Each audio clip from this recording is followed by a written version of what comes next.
Mesdames et messieurs, bonjour à tous, bienvenue au 26e colloque de la FCU, la formation continue à l'université. Ce rendez-vous annuel est l'occasion de réunir les acteurs de la formation professionnelle et de faire le point sur les tendances et les évolutions dans ce domaine. Celles-ci ont été particulièrement nombreuses ces derniers mois suite à l'adoption de la loi pour la liberté de choisir son avenir professionnel, qui a été promulguée fin 2018. Une loi dont l'un des principes directeurs est que dans les 10 ans à venir, plus de 50% des emplois seront profondément transformés. Cette loi a permis aux organismes dédiés d'élaborer ou repositionner leur stratégie et leur fonctionnement. La FCU, plus que jamais, se place au cœur des actions en faveur de la formation professionnelle. Constituée d'un réseau d'experts d'une centaine de membres, tous acteurs publics de la formation continue, les universités, les écoles, l'INP, le CNAM.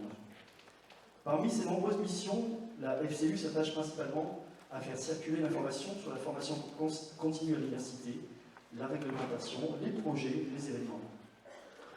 Tout l'enjeu de ces 3 journées consiste à favoriser les échanges, partager les expériences et les bonnes pratiques dans le domaine de la formation professionnelle. Cette année, le colloque est placé sous le thème de la performance de la formation professionnelle à l'université. Dans un monde où tout va très vite, où les règles du travail évoluent constamment, il est nécessaire de s'interroger sur la pertinence de nos actions, leur utilité et savoir mesurer leur impact et donc leur performance. Voilà ce qui va nous préoccuper durant ces 3 journées avec l'apport inspirant de nombreux intervenants de très grande qualité. Mais surtout, et c'est un souhait fort de la FCU et de son président Franck Giuliani, que les débats, conférences et ateliers soient placés sous le signe de l'échange et du partage. Vous tous pouvez intervenir pour poser des questions ou apporter des éclairages sous forme de prise de parole ou par le biais des réseaux sociaux, WhatsApp, vous avez dû recevoir un message pour vous connecter au groupe du colloque, ou via Twitter en suivant le compte de la FCU, qui est FCU_FR. J'en profite pour remercier l'Université de Côte d'Azur de nous accueillir dans ses locaux de Saint-Jean-d'Angers. Bienvenue à tous donc, et n'hésitez pas à apporter votre contribution au débat. Cela ne pourra qu'enrichir le contenu de ce colloque. Je vais passer la parole à M. Hubert Lasserre, directeur de la formation continue à l'Université Nice-Côte d'Azur. Merci. Mesdames et messieurs, bonjour. Donc, je commencerai mon propos par un ensemble de remerciements.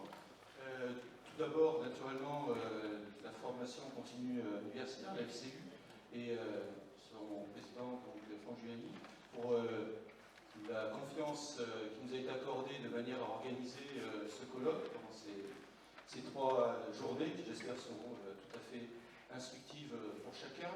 Je tenais également à me tourner vers la région sud, avec qui nous avons tissé des liens très étroits, qui effectivement nous a accompagnés par le passé en fonction de ses prérogatives, bien sûr, mais également, même si ses prérogatives de région changent, il continuera également à nous accompagner à l'avenir.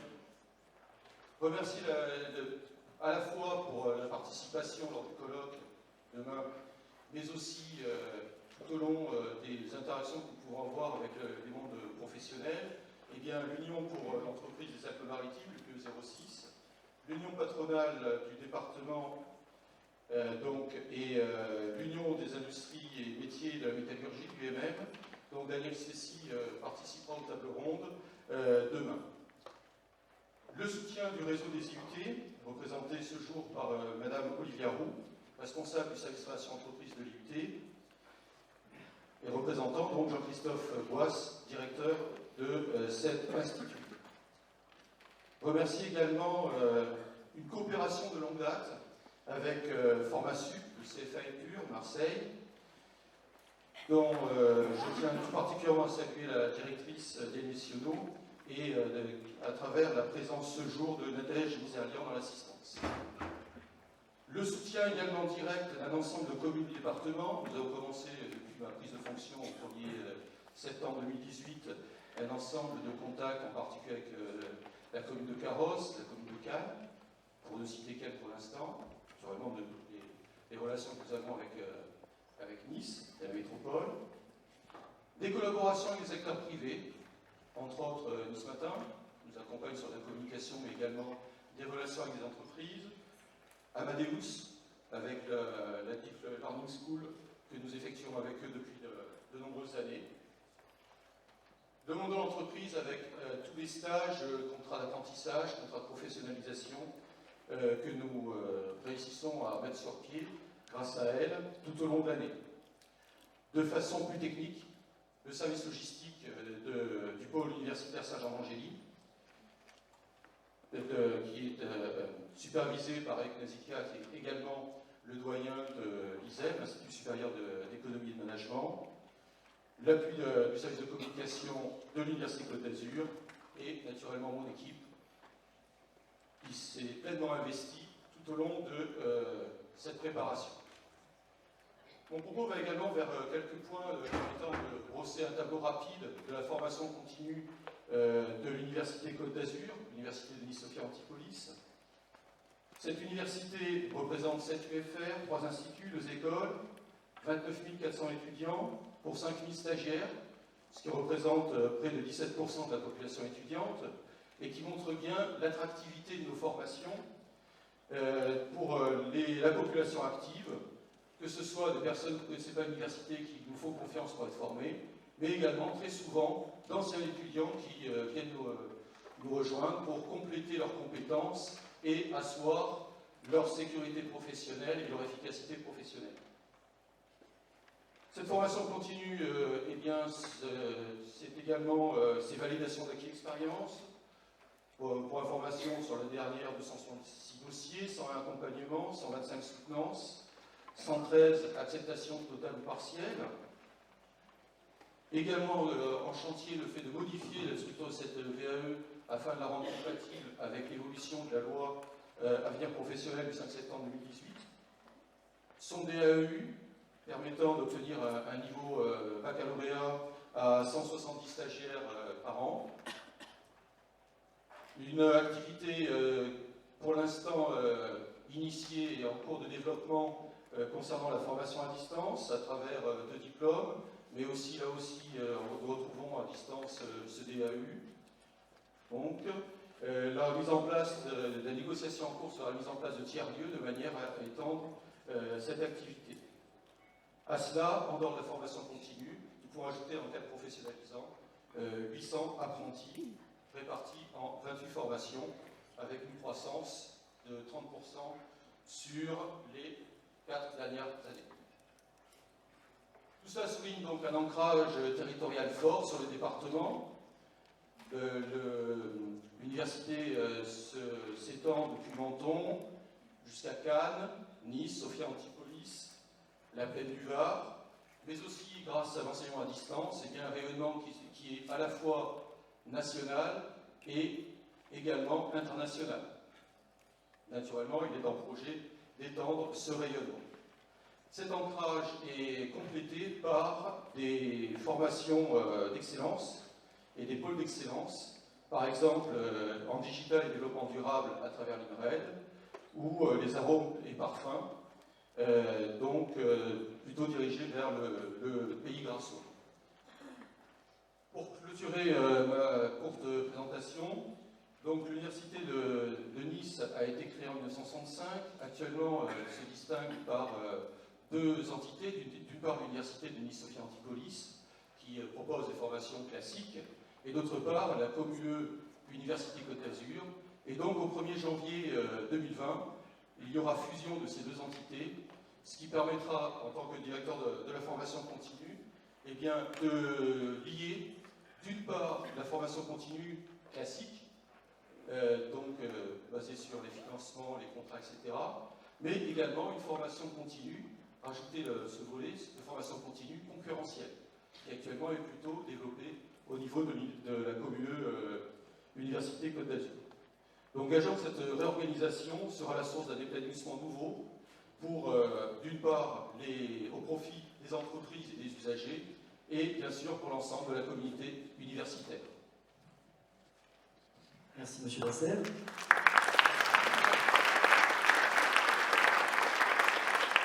Je passe la parole à M. Franck Giuliani, président de la FCU, la formation continue à l'université. Je vais rester ici. Pardon. La clim. Monsieur le directeur de cabinet de la ministre du Travail, Madame la vice-présidente, Monsieur le directeur du service de formation continue, cher Hubert, et vous tous, partenaires, mesdames et messieurs, chers collègues en vos grades et qualités, la loi sur la liberté de choisir son avenir pro est maintenant promulguée depuis un peu plus de 9 mois. L'essentiel des décrets d'application ont été publiés, en tout cas ceux qui impactent les plus fortement et qui structurent la mise en œuvre de cette loi et qui, je dirais, comme tous les acteurs du champ de la formation professionnelle, questionnent les universités et nous obligent finalement à envisager des bouleversements d'ampleur, probablement d'une ampleur que nous n'avions pas encore connue jusque-là. Saisir les opportunités de la loi, profiter de la liberté d'agir pour positionner nos universités sur les différents marchés de la formation professionnelle est un enjeu stratégique majeur. Il serait en effet dommageable, pour ne pas dire dramatique, que les établissements d'enseignement supérieur ne soient pas au rendez-vous de la réforme. Et au-delà même, je dirais, des attentes que la nation est en droit d'attendre de ses universités.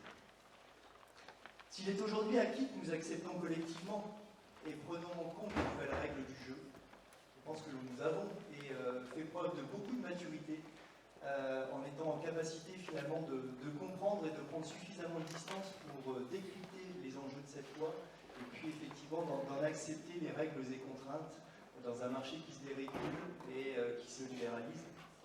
Il est également essentiel, pour ne pas dire crucial, que nous portions à connaissance les spécificités de l'enseignement supérieur.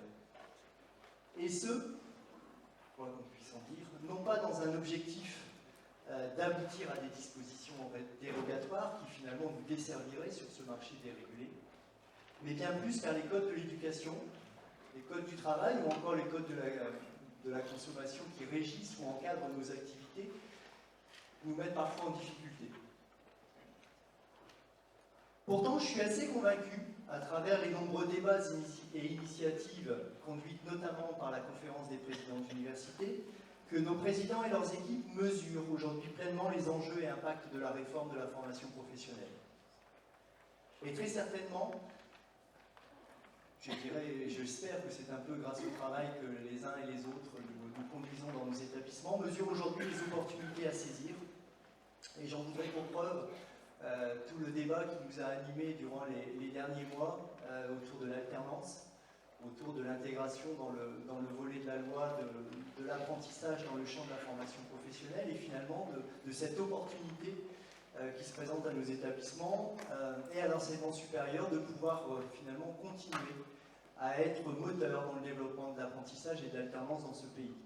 Rappelons quand même que depuis de nombreuses années, c'est maintenant quand même l'enseignement supérieur et notamment les niveaux alors ex-nomenclature 2 et 1, les 6 et 7 principalement, qui boostent et qui poussent le développement de l'alternance dans ce pays. Mais reconnaissons également que le train des réformes est tel, alors je n'en citerai que quelques-unes, loi ORE, arrêté licence, réforme de la professionnalisation en licence, réforme des études de santé, la version 2 de Parcoursup, ou encore la réforme des études de la formation des corps du professorat.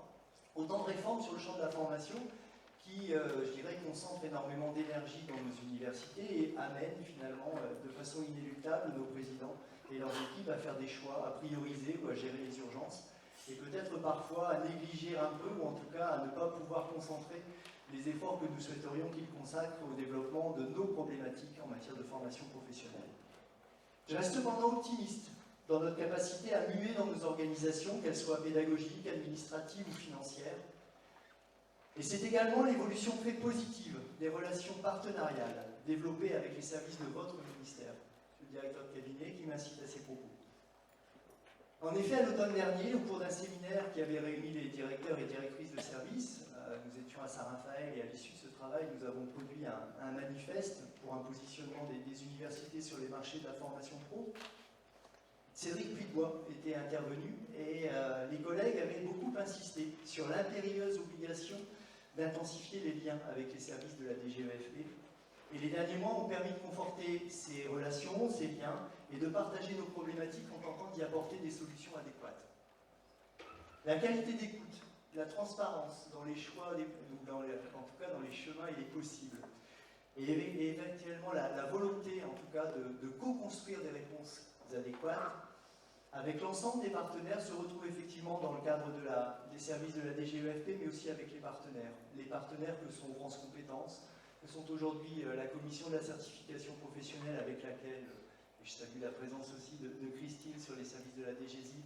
Nous essayons, DGSIP, CPU et FCU, de trouver des solutions à la publication et à l'éligibilité des diplômes nationaux, de telle sorte que demain, ces conditions d'éligibilité nous permettent rapidement d'être visibles dans le système d'information EFOP, que bien entendu la Caisse des dépôts ne manquera pas, ou sur lequel la Caisse des dépôts ne manquera pas de revenir, et je salue également la présence de Laurent Durin et de ses équipes, mais c'est aussi, je pense, le témoignage, à travers votre présence ici, de la matérialisation, je dirais, de ces relations beaucoup plus formalisées et avancées, et en tout cas d'un signal fort que le ministère du Travail adresse à l'enseignement supérieur quant à l'intérêt qu'il porte au fait que nous puissions véritablement contribuer à ce marché de la formation professionnelle. Enfin, je tiens à remercier nos collègues de Nice pour l'énergie déployée à faire de ce colloque une très belle réussite. Et je suis certain que le 46e colloque de la formation continue sera une nouvelle fois un temps de travail, d'échange de pratiques auxquelles vous tenez beaucoup et qui fait que ce réseau vit et répond à vos attentes. Et puis de prise d'information qui vous permettra de poursuivre les travaux et les nécessaires ajustements dans chacun de nos établissements. Et puis, qui sait, ces transformations nous conduiront peut-être, alors peut-être pas dès l'année prochaine, mais peut-être avec une cible qui soit le 50e colloque, donc dans 3 ou 4 ans, à ce que nous ne parlions plus de colloque de la FCU, mais peut-être de colloque de la FPU, de la formation professionnelle à l'université. En tout cas, bons travaux à tous et encore merci pour l'accueil et la présence de messieurs Fouché et Durand. Merci.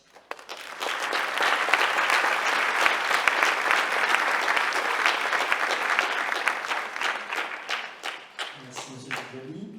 Et je vais maintenant passer la parole à madame Nadine Tournoy qui représente l'université Nice Sophia Antipolis.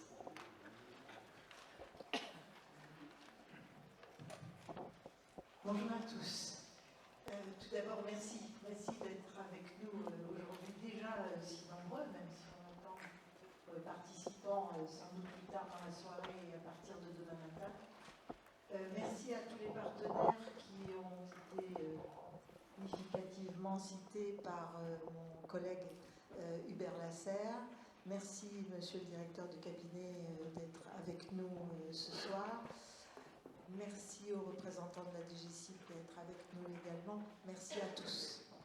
Alors, il m'appartient à présent tout d'abord d'excuser notre président, le président de l'université de Nice, Sophia Antipolis, Emmanuel Tric. Il devait venir, il devait être là, et puis ça arrive parfois, une malchance, un aléa, un problème un peu dur à régler dans l'urgence, comme tout problème dur. Et donc à l'heure actuelle, je l'ai eu au téléphone, il est avec un certain nombre de collègues à essayer de régler ce problème au plus vite. Il espère nous rejoindre, mais n'est absolument pas sûr de son emploi du temps. Il m'a chargé d'abord de vous demander de bien vouloir excuser son absence, et il m'a chargé également de vous dire combien il attache d'importance à la formation continue dans les universités. Alors, en ce qui me concerne, puisqu'il m'a confié la tâche au niveau de l'université de Nice et Jean-Marc Gambodo au niveau de la commu UCA de m'occuper de la formation continue, je voudrais en dire quelques mots, évidemment. Jusqu'à présent, depuis, je vais dire peut-être depuis l'origine, la formation continue consistait effectivement, la plupart du temps, à ce qu'il y ait des salariés en situation de travail, pour reprendre la terminologie actuelle, ou pas, qui venaient chercher un diplôme. Or, à l'heure actuelle, compte tenu des nouvelles infrastructures qui ont été récemment créées et aux nouveaux concepts qui émergent, je pense évidemment à France Compétences, je pense évidemment au bloc de compétences, on va vers quelque chose qui est totalement différent. Alors, je crois que ça pose un certain nombre de questions. D'abord, la définition des compétences. À l'université de Nice, on a et au niveau de UCA, Université Côte d'Azur.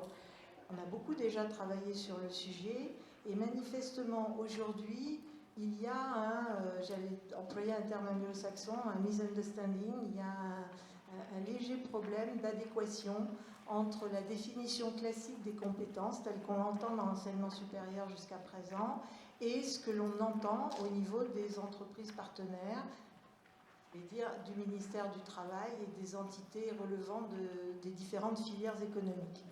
Donc pour moi, ça c'est le premier enjeu qu'il va falloir régler et régler au plus vite. Le deuxième élément, c'est que les entreprises qui continuent à être demandeuses de diplômes sont de plus en plus demandeuses de compétences. Ce qui veut dire que s'ils nous envoient des salariés se former, ils vont nous les envoyer pour acquérir certaines compétences, d'où les blocs de compétences. Mais de fait, ce que ça veut dire également, c'est que nous allons devoir reconceptualiser notre offre de formation globalement sous forme de blocs de compétences, clairement identifiables, dans lesquels, à la limite, tout étudiant, tout auditeur et surtout toute entreprise viendra faire son marché pour venir chercher les compétences qui l'intéressent. Ce qui signifie donc qu'à terme, est-ce que les diplômes voudront dire la même chose? On voit très bien dans des très grands groupes aujourd'hui, américains notamment, que le concept de diplôme, il n'est pas tellement à la fête, finalement. Pas tellement, un peu moins. C'est toujours important, mais ça n'est pas fondamental. Et je pense que ce vers quoi on va, c'est ça. Ça veut donc dire que nous devons véritablement nous focaliser fondamentalement sur la constitution de ces blocs de compétences, et ensuite, puisque finalement un niveau master, c'est un certain nombre de crédits au sens européen, bien, est-ce que les gens ne vont pas faire des masters à la carte finalement? Est-ce que le concept de diplôme tel qu'il existe aujourd'hui perdurera dans le temps? Peut-être, c'est pas forcément évident. C'est pas forcément évident, et donc je pense qu'il faut qu'on pense comme ça. Alors, c'est absolument génial, notamment, je pense à ce qui a été fait aujourd'hui au niveau de l'Université Côte d'Azur, commune, c'est la constitution de ce qui a été appelé des EUR. Autrement dit, des écoles universitaires de recherche. Et on pense à l'évolution des compétences, on ne peut pas le dissocier de la recherche. C'est absolument indissociable. Une compétence d'il y a 10 ans, c'est bien. Enfin, c'est bien aussi si elle est très actuelle et directement liée au champ de la recherche et les dernières avancées de la recherche. Or, et donc, on va avoir besoin d'éléments dans différents domaines. Or, dans ces EUR, ce qu'il y a de remarquable, c'est qu'il y a forcément plusieurs champs disciplinaires qui sont regroupés. Et donc, à partir de ce champ disciplinaire, je vais vous donner un exemple, parce que, accessoirement, je suis directeur de l'IAE. Bon, l'IAE est dans une EUR avec les juristes. Vous imaginez ce que l'on peut faire si on pense à la GRH, gestion des ressources humaines, et le droit du travail, en termes d'acquisition de blocs de compétences? Vous imaginez ce que l'on peut faire en termes d'analyse financière et de fiscalité? Bon, bref, etc. C'est-à-dire qu'on n'est plus du tout dans notre logique tubulaire, universitaire, et nos compétences tubulaires. On va vers quelque chose de totalement différent, de totalement dynamique, et en relation avec les dernières avancées de la recherche, des chercheurs, de ces différents domaines. Voilà. Donc je pense que c'est en fait l'entrée, si je peux me permettre de m'exprimer ainsi, du ministère du Travail dans l'enseignement supérieur via différentes structures et via des exigences. C'est une très bonne chose, parce que c'est ce qui va permettre pour moi à l'enseignement supérieur français de coller au terrain à ce qui se passe, c'est-à-dire le décloisonnement des métiers. Les métiers bougent énormément, ils sont décloisonnés. Ils sont décloisonnés en termes de localisation géographique, ils sont décloisonnés en termes de thématiques fondamentales. Et c'est grâce à cette approche-là qu'on va pouvoir, je pense, coller au terrain, et puis pourquoi pas, on peut toujours rêver, anticiper les évolutions à venir. À nous tous, on devrait y arriver. Voilà, donc je pense que ces journées FCU vont être, j'en suis absolument certaine, une source de réflexion non négligeable pour tous les acteurs présents, et je suis sûre que chacun d'entre vous se complaira à passer le message à tous ceux qui peuvent faire avancer la machine dans le même sens, c'est-à-dire dans le bon sens. Je vous remercie.